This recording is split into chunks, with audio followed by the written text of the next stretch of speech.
Lopez. Yan, pwede naman talapakan po natin.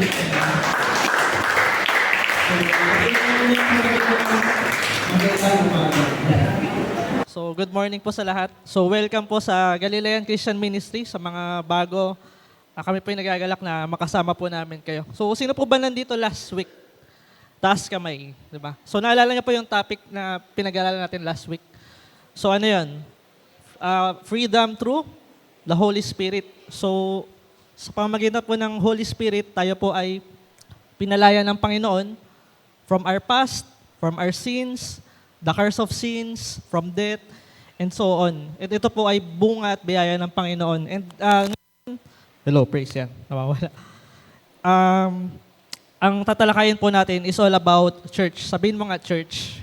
Yun. So, yun. Okay. So tatalakayin natin is about church, and we will answer the most important question sa Bible, no? And sabi nga, bakit nga ba tayo nandito? Bakit tayo nagagather? Bakit po tayo nagsasama-sama? So, isa po yun sa tatalakayin natin. And bakit kailangan tayo, maging part ng isang church, no? So, and ano ba yung isang church? And ngayon po, tatalakayin natin is yung 3 core beliefs, mga core beliefs na sobrang halaga and dapat po nating panghawakan. So tayo po muna yumuko at manalangin. Hallelujah. Amang banal, Diyos na makapangyarihan sa lahat. Lord, salamat po sa umagang ito.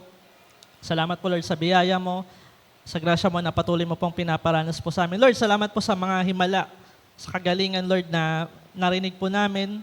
Alam po namin na ikaw po yung Diyos na buhay na sinasamba po namin. Salamat din po sa message ng Lord's Supper. And Lord, sa oras po na ito, sa pag-aaral po namin ng inyong salita, muli po, patuloy mo po kaming samahan, pangunahan, buksan mo po yung aming puso, yung aming tengang spiritual, Panginoon. At Lord, matuto po kami sa salita mo, Panginoon. At ako po yung lingkod, gamitin mo lamang po ako bilang yung tagapagsalita. Salamat po at patuloy po na pinupuri ka po namin, sinasamba ka po namin. Ito po kami samang panalangin sa pangalan po namin, Panginoon Jesus. Amen. Yun. So, buksan po natin yung Bible natin sa Mateo chapter 16, verse 13 to 18.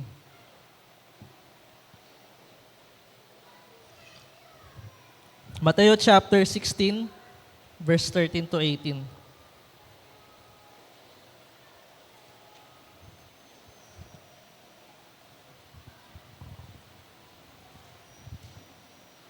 So kung nandiyan na po kayo, sabay-sabay po nating basahin. Mateo chapter 16, verse 13 to 18, sabi po dito, ang pahayag ni Pedro tungkol kay Jesus. Verse 13, nang dumating si Jesus sa lupain ng Cesarea sa Filipos, tinanong niya ang kanyang mga alagad, sino raw ang anak ng tao ayon sa mga tao? 14, sumagot sila, ang sabi po ng ilan ay si Juan Bautista kayo. Sabi naman ng iba, si Elias kayo. At may nagsasabi pang, si Jeremias kayo o isa sa mga propeta. Verse 15, kayo naman, ano ang sinasabi ninyo? Sino ako? Tanong niya sa kanila. So tinanong ni Lord yung mga disciples, and sabi sa verse 16, sumagot si Simon Pedro, kayo po ang Kristo, ang anak ng Diyos na buhay. Verse 17, sinabi sa kanya ni Jesus, mapalad ka, Simon na anak ni Jonas, sapagkat ang katotohanan ito'y hindi inihayag sa iyo ng sino mang tao, kundi ng amang nasa langit. Or sabi po dito sa ibang salin, yung katotohanan ito'y hindi inihayag sa iyo ng laman at dugo, kundi ng amang nasa langit. Then verse 18, at sinasabi ko naman sa iyo, ikaw ay Pedro, at sa ibabaw ng batong ito ay tatayo ko ang aking iglesia at hindi makakapanaig sa kanya kahit ang kapangyarihan ng kamatayan. Or sa ibang salin po nito, pintuan ng Hades or gates of Hades. No? So this brings us to title po natin. Sabi dyan, pwede ba sabay-sabay natin basahin? What is the church? So ano nga ba ang isang church? No? And gaya nga lang sabi ko kanina, bakit tayo nagtitipon-tipon? Why do we gather? Why do we praise? So yun. And ano ba yung pagkatawag sa atin ng Lord bilang church? And hindi lang po yun, kailangan po nating sagutin yung kung ano ba yung, bilang church, ano ba yung pinangahawakan natin. No? And napakahalaga po na tayo po ay firm sa, una sa doctrine na pinangahawakan po natin because sa ngayon po, alam nyo, ang daming mga false teaching na nag-a-arise and sobrang sobrang alarming, no? So yun. So, okay. So handa na po ba kayo? So yun. So this brings us to context. So konting context lang about chapter 16. So yun. So ito po kasi is after manalangin ni Jesus Christ sa bundok, siya po ay bumaba. Pwede ba pa next? So yun. And after that, yung disciples is dinala niya sa isang lugar, which is sabi nga ng verse 13, saan lugar daw yun? Sa Caesarea ng Philippos, or sa English, Caesarea Philippi. Pero alam nyo po, pag binasa nyo po yung Bible, every time na binabasa nyo po siya, may mababasa po kayo minsan na may talinghaga si Lord. Meron pong malalim na meaning. Tapos, pag binasa nyo po yung Bible, meron po dong mga instances na si Lord, dinadala nyo yung mga disciples sa ganitong lugar, tapos, sasakay sila ng bangka sa ganito. Lahat po yun merong meaning. And meron po siyang tinuturo sa mga disciples niya during that time. And hindi lang po during that time, during our time, sa panahon po natin ngayon. And dito nga po, bakit po sila nagpunta sa Caesarea Philippi? So, simple lang po, pa-next. So, medyo papasya lang muna tayo. Kasi yung iba excited na sa sa outing. Tingnan mo nga tabi mo excited. So, yun. So, ano ba yung meron sa Caesarea Philippi during time ni Jesus? And bakit niya po doon dinala yung mga disciple? So, pag tinignan niyo po yan, parang parang yung tourist spot or park. Sabi ng mga theologian, 40 kilometers siya from Sea of Galilee. So pag nabasa nyo po yung Sea of Galilee, doon po ginawa ni Lord yung una niyang himala. Yung tubig ginawa niyang alak. And many more. So 40 kilometers siya mula doon papuntang Caesarea Philippi. And ano po yung makikita natin dyan? Isa siyang cave, mayroong falls, may mga bundok, and etc. Pero alam niyo po, kung titignan niyo po yung context niya, yung background, during their time, yung Caesarea Philippi po is, kuta. So, kuta ng kuta siya ng pagan idolatry. Or sa Tagalog, ng mga Diyos-Diyosan. And, sige balik mo na bro. Yun. So, bakit? So, kuta siya ng mga Diyos-Diyosan. Kasi, pag inaral nyo po yan, yung Caesarea Philippi, nung mga dating-dati pa, sakop siya ng Greece. And nung time ng Greece, marami silang mga pagan gods mga Diyos-Diyosan, etc. Tapos panahon naman ng Roman Empire, nung sinakop sila sa panahon po ni Jesus Christ, naulit-uli, meron uli silang mga Diyos-Diyosan, no? And alam ko po kaya Caesarea yung tinawag dyan, from Caesar itself, sa hari during that time. Kasi nung time po nila, sinasamba nila yung hari, maraming mga skeptical, maraming mga tawag dito, mga hindi naniniwala. So yun. And so many more. Ibig sabihin maraming mga beliefs na nag-exist. And maniwala po kayo, hindi lang sa panahon po na ito nangyayari yung ganun, kundi sa panahon din po natin ngayon, di ba? So ano ba yung meron sa panahon natin ngayon? Ang daming mga paniniwala na ganito, ganyan, etc. And alam niyo po, nakaka-bless kasi nung dinala po dito ni Lord yung mga disciple, isang importanteng tanong po yung kanyang tinanong. And ano po yun? Para sa'yo, para sa inyo, sino ako? And alam niyo po, if we miss out yung sagot sa tanong na yun, sino nga ba si Lord sa buhay natin? Pag na-miss out po natin yung sagot sa tanong na yun, ang dami po nating mamimiss out. Una, yung kapatarawan sa kasalanan, yung biyaya ni Lord na imbis na nararanasan natin, hindi maka-flow sa buhay natin. So yun.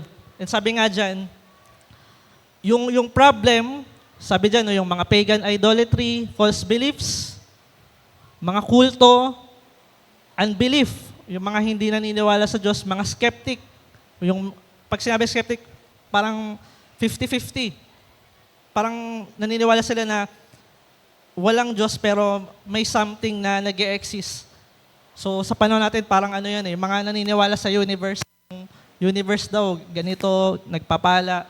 So yun. Tapos atheism, marami ding mga hindi totally naniniwala kay Christ. So yun. And sabi ko nga kanina, yung panahon nila, yung problema na nag-exist during their time, nangyayari din sa panahon po natin ngayon. So bakit po? Bigyan ko po kayo ng example. Pag pumunta po kayo sa labas, pag tinanong nyo yung, for example, same question na tinanong ni Lord sa verse 15. Sino ako para sa inyo? Alam po, pag pumunta kayo sa labas, sino ba si Lord para sa tao?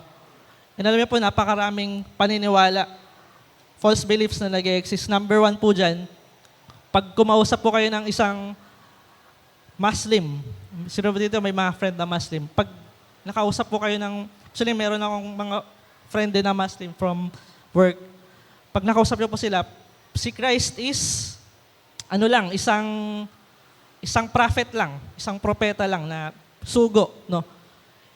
Pag kumausap kayo, sa Hinduism, so nag-list lang ako ng sa Hinduism, si Lord is parang example lang na pinadala, no? Pag pumunta ka naman sa Buddhism, si Jesus Christ daw is isang enlightened man. Pag pumunta ka naman sa iba, sinasabi ng iba, he's a prophet, moderator, liberator, pinadala para iahon ipalayain yung bayang Israel during their time. Or sa iba naman, siya daw ay social justice warrior, no? And alam niyo po, hindi lang doon nangyayari yon sa panahon po natin ngayon. Pag lumabas ka dito sa Pilipinas, alam niyo po, napakaraming mga maling paniniwala na nag-exist po during ngayon, di ba? And na parang share ko lang, meron po kasi akong work, pinupuntahan namin yon every other week. Templo po siya ng ng LDS or ng Mormons. Parang pag pinapakinggan ko sila, okay naman yung okay naman yung turo about grace, about pagiging mabuting tao, ganun. Pero if you dig deep doon sa theology nila, si Lord is tao lang, no? And sabi pa nga, kapatid daw siya ni Satan. Basta may mga ganung And then nakakalungkot, no? So yun. And this brings us po sa point number, next pala. So ano ba muna yung meaning ng church or ng iglesia? Kasi binasa natin yung word na iglesia sa po na to.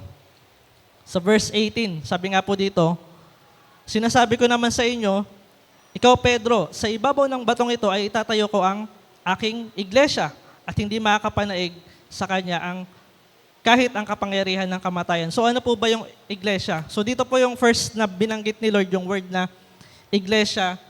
And alam niyo po sa New Testament, 114 times po siyang nabanggit. Pero ano po ba yung meaning nito, no? So medyo lang natin yung background niya. So yung iglesia po comes from a Greek word na ekklesia, no? So ano yung meaning niya? Yung ek tsaka yung kaleo, yung ekklesia pag pinaghiwalay mo po yan, may mabubuong word. Yung ek meaning po niyan out or sa labas. Then yung kaleo meaning po niyan to call. Ibig sabihin tinawag, no? Then pag pinagbuo mo po siya, ekkaleo or ekklesia, ibig sabihin po niyan, sabi po diyan, we call together or tinawag. And sabi nga sa Bible, sabi diyan, we are called out of the world and we are called together before God. So pag yung ekklesia, pag inano mo yung wordings niya, parang na siya sa Tagalog, parang inadapt natin, ang kinalabasan, iglesia. So yun po yung yung ano niya, yung background lang, iglesia. Kaya pag sinabi pong iglesia, hindi po siya patungkol sa isang group or religion, hindi po yon. Pag sinabi pong iglesia, it means a group of people na who are being called. Grupo ng kalipunan ng mga tao na tinawag for a great purpose, no? So hindi siya, ganito, iglesia, no? Hindi po gano'n, no? And yung iglesia, tayo po yun, tao po yun. Tingnan mo nga katabi mo, sabihin mo, part ka ng iglesia. So yun. And ano ba yung kailangan po nating panghawakan bilang church based dun sa binasa nating verses, no? And number 1, sabi po dyan, a defined confession, no? So, ano ba yung, pag sinabing confession, ano po ba pumapasok sa isip nyo? Parang nagko-confess ka na, parang humihingi ka ng tawad, parang ganon. Parang, ito yung yung confession ko, so ganon. And alam nyo po, sa ating church, isang calling po sa atin is magkaroon ng defined confession. At ito po yung confession, bunga po siya ng genuine faith and repentance. So ano po yung faith and repentance? Ito po ay bunga ng isang malalim na pananampalataya at pagsusuko ng buhay. So bakit pumasok yung word na pananampalataya? Pag binasa nyo po yung Hebreo, sabi po doon, yung pananampalataya daw is paniniwala sa mga bagay na hindi mo nakikita. So, naniniwala ka sa mga bagay na di mo nakita. At the same time, naniniwala ka sa mga bagay na mangyayari. For example, prayer. Di ba, pag nag-pray tayo, meron tayong faith. Ibig sabihin, hindi ka pa gumagaling, pero pag nagpe-pray ka, pinanghawakan mo, Lord, gagaling ako. Kasi biyaya mo to eh. So, yun. So, yung confession, same din. Faith din siya. For example, sino dito nakakita na kay Lord? Taas kamay. Parang, wala pa naman, di ba? Kasi, nabuhay siya 2,000 years ago eh. Pwedeng, yung story ni Lord, pwedeng yung Bible, pag binasa mo, normal na storya na lang na merong taong pinadala, may Diyos na nagkatawang tao, ano lang yan, story lang yan. Actually, ito po yung nangyayari sa panahon natin ngayon, di ba? Ang daming agnostic and atheist, sabihin hindi sila naniniwala sa Diyos. So yun. Pero by faith, tayo po ay nananampalataya na ang Diyos po is nagkatawang tao sa katawan po ng ating Panginoong Hesus. At hindi lang po yun, inalay po niya yung kanyang buhay para sa ating mga kasalanan. Kaya po dahil sa faith, we repent. Diba? Sabihin, tayo po is, dahil po doon, tayo po ay nagsisi sa kasalanan natin, tayo ay nagsuko ng buhay natin, and the rest is history. Tayo po ay unti-unting binabago ng ating Panginoon through the Holy Spirit. So yun po yung bunga niya. And napakahalaga po na magkaroon po talaga tayo ng defined confession. Sino ba talaga si Lord sa buhay natin? Pwede po pa next. Sabi po ng verse 15 to 16, sabi po dyan, kayo naman, ano ang sabi ninyo, sino ako? Tanong niya sa kanila. Sumagot naman si Simon Pedro, kayo po ang Kristo, ang anak ng Diyos na buhay. Then verse 17, sinabi sa kanya ni Jesus, mapalad ka, Simon na anak ni Jonas, sapagkat ang katotohanan ng ito ay hindi inihahayag ng sino mang tao, kundi ng aking amang nasa langit. Guys, habang nabubuhay tayo sa mundo na maraming mga problema, pagsubok, and hindi lang yon, maraming mga paniniwala, kung ikaw ay tatanungin ni Lord mismo, anak, sino ako para sa'yo?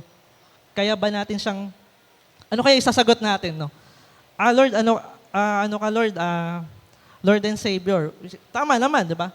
Pero, tanong, talaga bang nararanasan natin si Lord sa buhay natin bilang Lord and Savior ng buhay natin?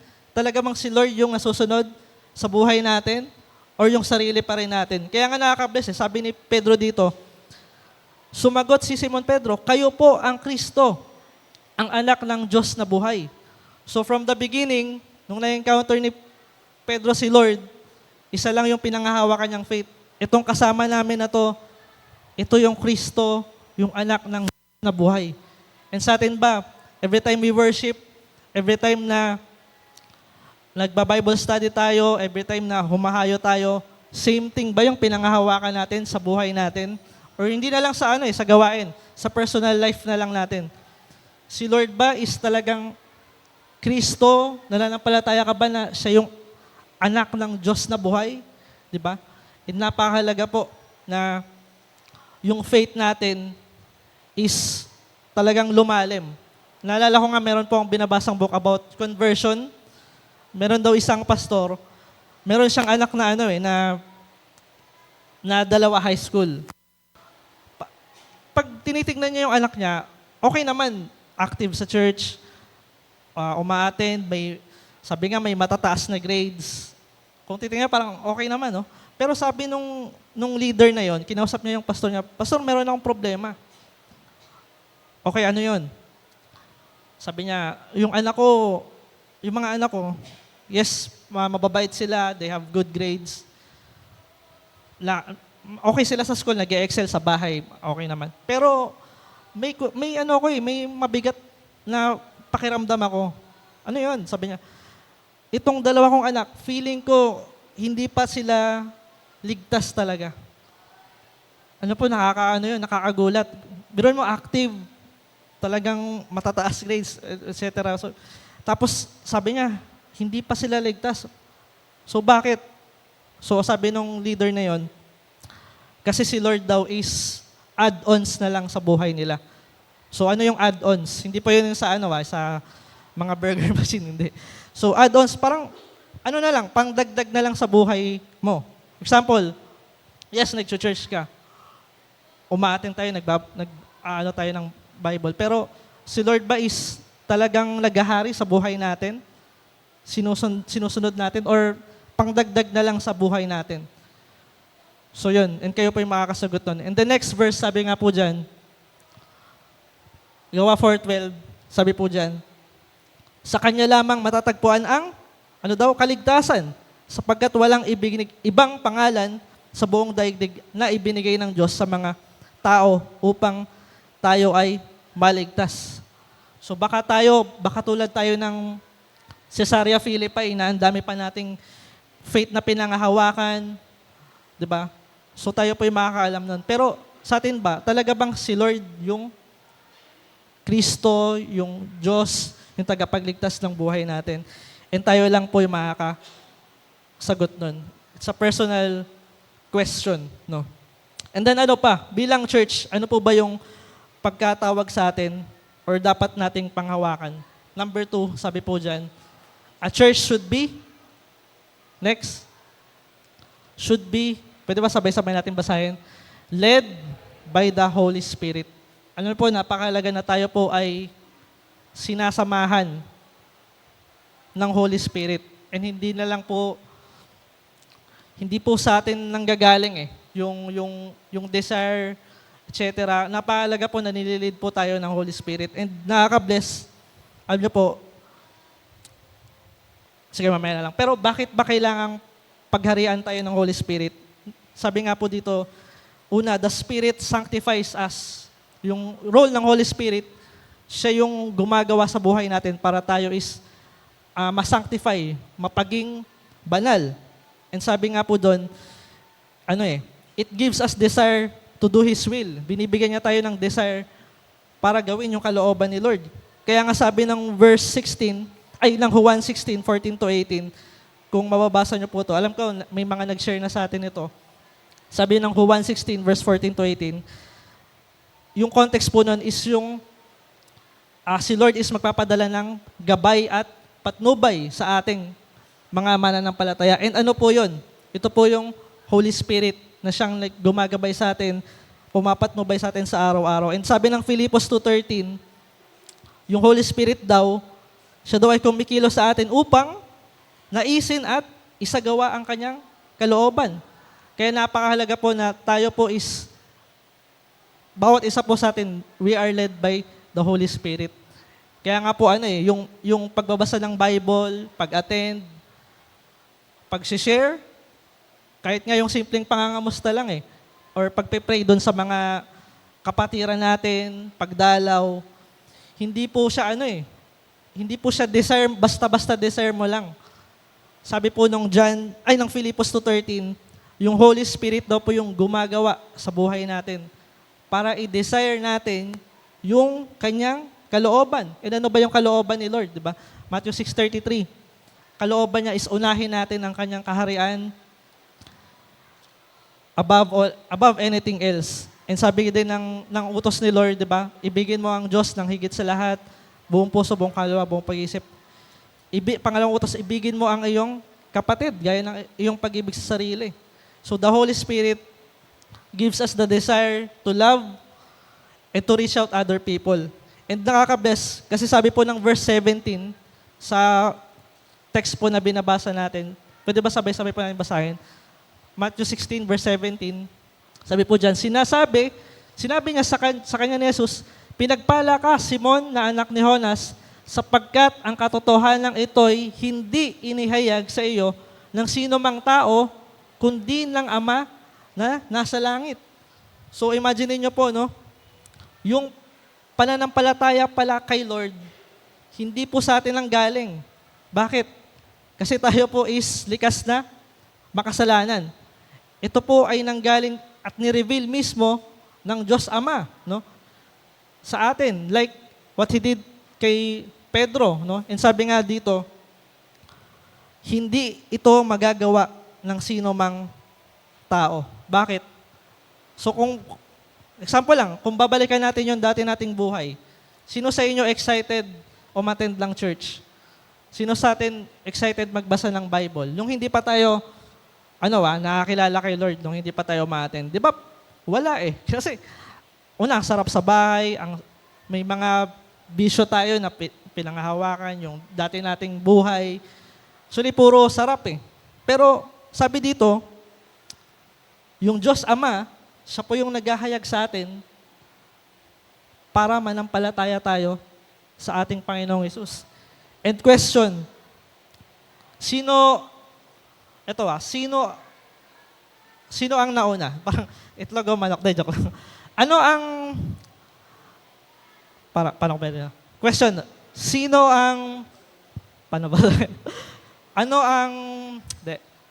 nauna? Ikaw ba yung pumili kay Lord? Or si Lord ang pumili sa'yo? Sino makakasagot? Personal question. Tayo ba yung pumili kay Lord? Kasi nalampalataya tayo sa Kanya di ba? Nagrepent tayo, nagsuko tayo ng buhay. Or si Lord yung pumili sa atin?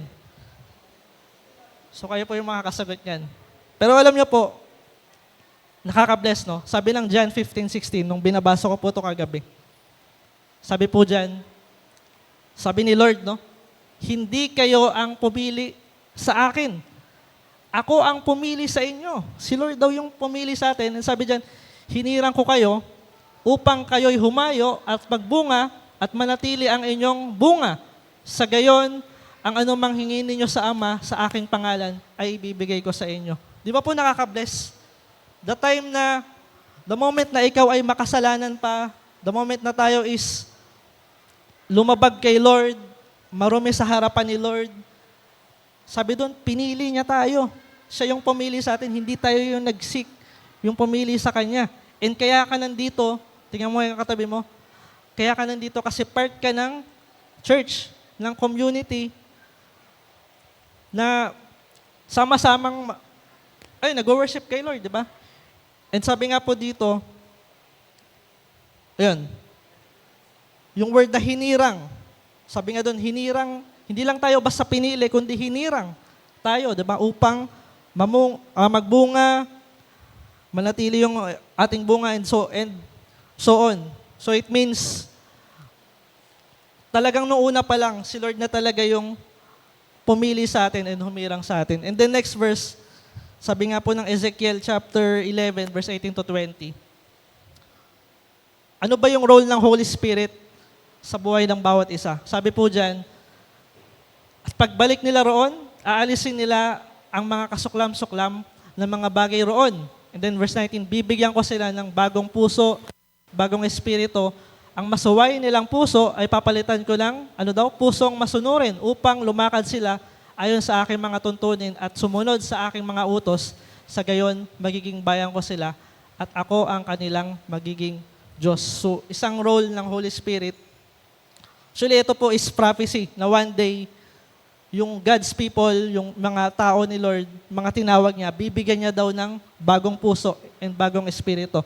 And ito po yung nangyari during the Old Testament. Nung si Lord po is talagang binuhos niya, sabi nga sa Day of Pentecost, Acts chapter 2, yung Holy Spirit. And ano po yung ginagawa ng Holy Spirit? Simple lang po. Sabi dyan, bagong puso, bagong espiritu. So, ano ba meron sa puso natin? Pag binasa niyo po yung, actually, Jeremiah 33, ay doon yata yun. Sabi doon yung puso ng tao ay marumi, pusong bato, mandaraya, sinungaling. So, it means wala talaga tayong desire to seek God. And under tayo sa curse ng sin. Under tayo sa sumpa. Pero ano po yung sabi dyan, by the grace of God, through the Holy Spirit, binibigyan tayo ng bagong puso para sumunod, magnasa sa kalooban ni Lord. And ano po ba yung role ng Holy Spirit? Sabi po doon sa Galatia 5, di ba? Yung pagiging makalaman or yung kasalanan, kaya na nating iwanan. Kaya na nating itakwil yung dati nating buhay and mamuhay sa bagong buhay, bagong espiritu. Bakit? Dahil po ito sa Holy Spirit. So, yun. And then last, sabi po dito, ano po ba yung church and ano po ba yung pagkatawag sa atin based dun sa binasa nating verse. Sabi po ng verse 18, sabi po dyan, a divine institution. So sabi nga po ng verse 18, basahin ko lang.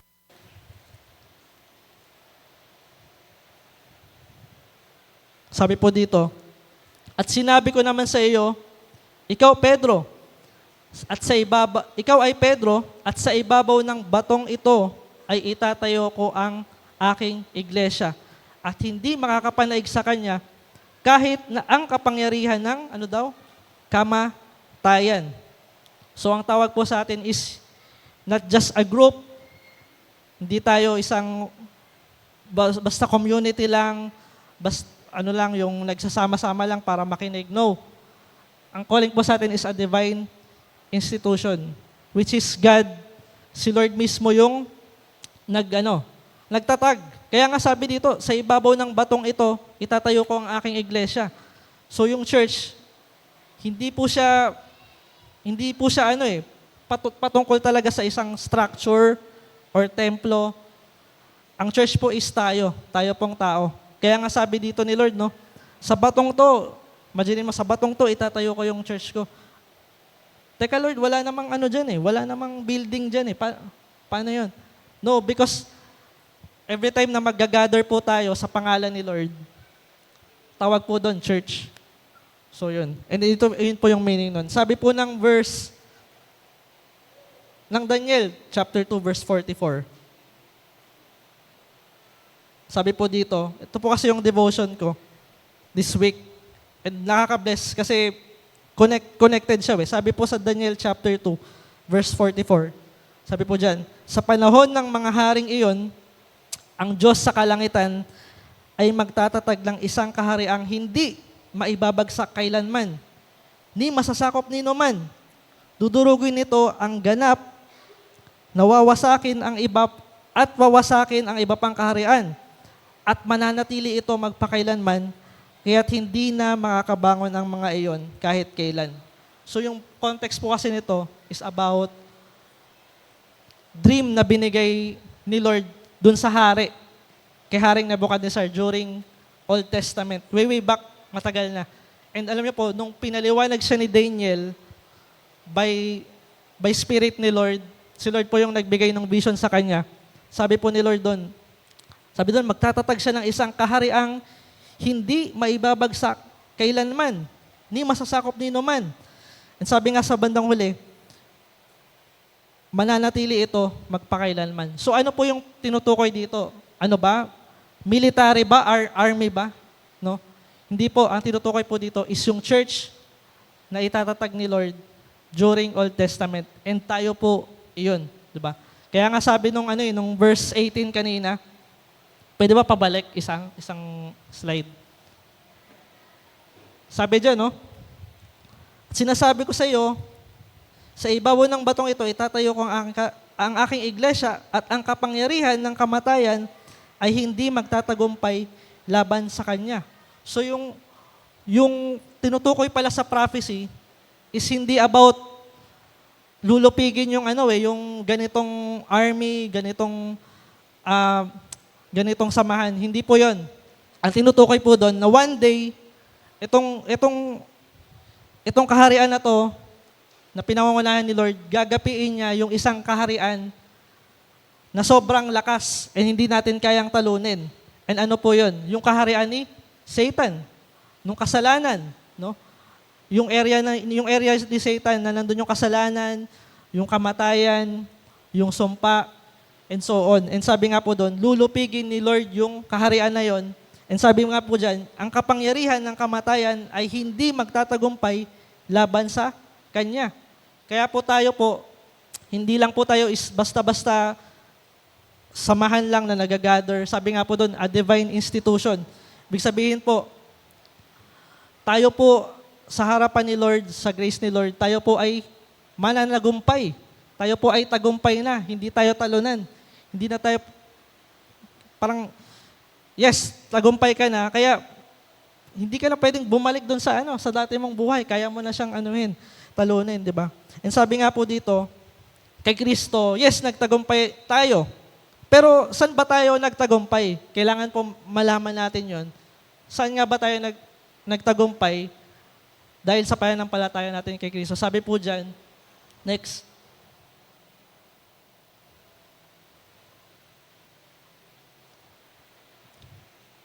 So number 1, pwede ba sabay-sabay natin basahin? Sabi dyan, nagtagumpay tayo sa sin or kasalanan. Diba?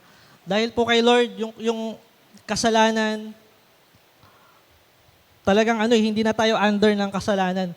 Sabi nga ng 1 Pedro 24, kung marerecall nyo po, yung salvation verse na yon, sa pagkamatay ni Lord sa krus, di ba?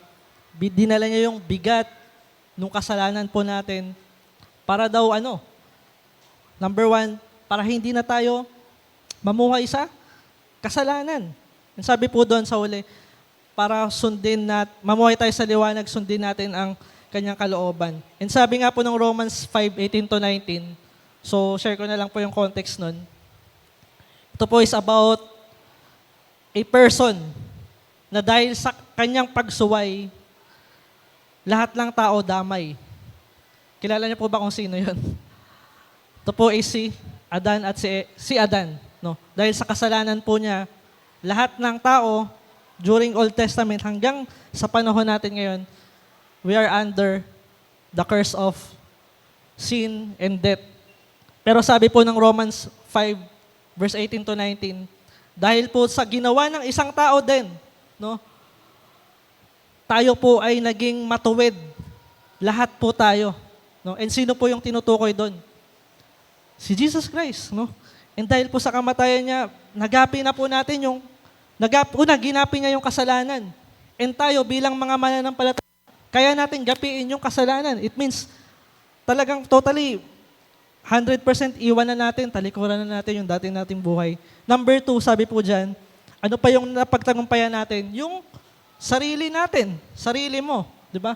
So bakit? Kasi sabi ng Galatia 5:24, yung sarili daw natin, we are under by yung word na pita ng laman. No? Sabihin, ano yung pita ng laman? Sabihin, yung mga kasalanan, no? Yung mga ginagawa natin before. Sabi niya, kaya na natin pagtagumpayan yung sarili natin. And sabi nga dito, sa Galatia 5:24, sabi dito, pinatay na yung mga nakipag-isa kay Kristo, pinatay na daw nila yung kanilang pita ng laman. And sabi dito, pati ang hilig nito. And tayo po ay nagtagumpay na. Then number 3, sabi po dyan, sino pa na pagtagumpayan natin? Si Satan or yung kaaway mismo. It means, when you put your faith to Jesus, si Satan and yung mga evil spirits, Hindi kayang gapiin, talunin. Bakit? Kasi tinalo na ni Lord yung kaaway. And sabi po ng John 16:33, sabi po doon, sabi ni Lord mismo, pumanatag kayo. Yes, sa mundong to, makakaranas kayo ng problema, pagsubok, mga sakit, karamdaman, etc. Pero ipanatag nyo yung sarili nyo. Bakit? Kasi napagtagumpayan ko na yung sanlibutan. And sabi ng 1 John 5:4-5, sabi dito, tayo po ay napagtagumpayan na ni Kristo ang sanlibutan, and tayo rin. And napagtatagumpayan daw po natin yon sa pamamagitan ng pananampalataya. And last, ano pa yung di pa pala last. Pang-apat, ano pa yung napagtagumpayan natin? Yung sanlibutan. No? Sabi nga dito, ayun, yung world, yung desire ng mundo, yung hilig ng mundo, napagtagumpayan natin. Bakit? Kasi nagkaroon na po tayo ng bagong desire. At ito po ay sumunod sa kalooban ni Lord. And then last, which is yung pinaka-worst, napagtagumpayan po natin ang kamatayan. Bakit? Dahil po kay Kristo. And sabi nga ng 1 Thessalonica 5:9-10, sabi dito, sa pamamagitan ni Jesucristo, iniligtas niya tayo upang mabuhay na kasama niya. And sabi nga dito, lahat ng pagod, luha, talagang papawiin niya. And alam niyo po, nakaka-bless. Meron po kami isang hinahayuan. Talagang maluba yung sakit niya. And isang bagay na nabe-bless po kami, pinapatotoo niya na, alam niyo bro, anytime kunin ako ni Lord, panatag na ako. Actually, gusto ko nang umuwi kay Lord eh. So sabi ko, grabe, ang tindi talaga ng faith ng tao na to. Bakit? Kasi dahil po kay Christ, napagtagumpayan na natin yung kamatayan. Even dumating man po tayo sa point ng death, we have peace because makakapiling natin si Lord, di ba? And sabi nga doon sa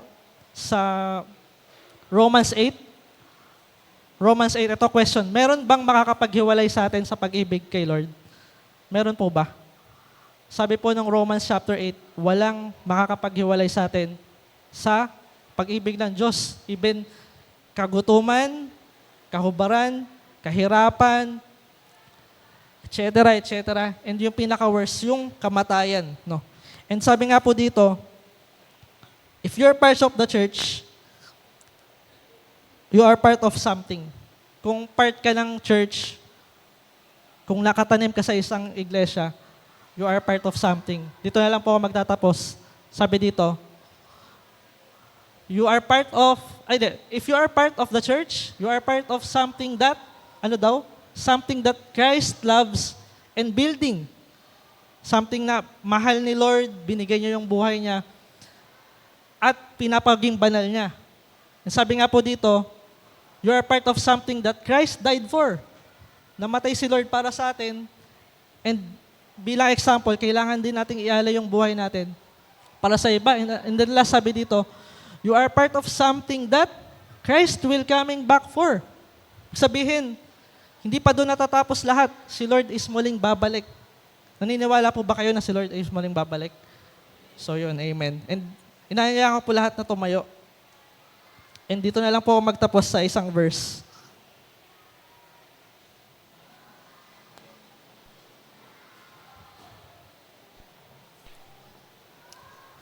Sabi po ng Pahayag, chapter 12, verse 11. Pahayag 12:11, sabi po dito, nagtagumpay ang mga ito. Sino daw yung mga nagtagumpay? Yung church. And ito po is happened on the last days. Sabi dito, nagtagumpay ang mga ito. Una, laban sa dyablo, sa pamamagitan ng dugo ng kordero, at sa pamamagitan ng kanilang pagpapatotoo sa salita ng Diyos, at buong puso nilang inalay ang kanilang buhay hanggang sa kamatayan. Actually,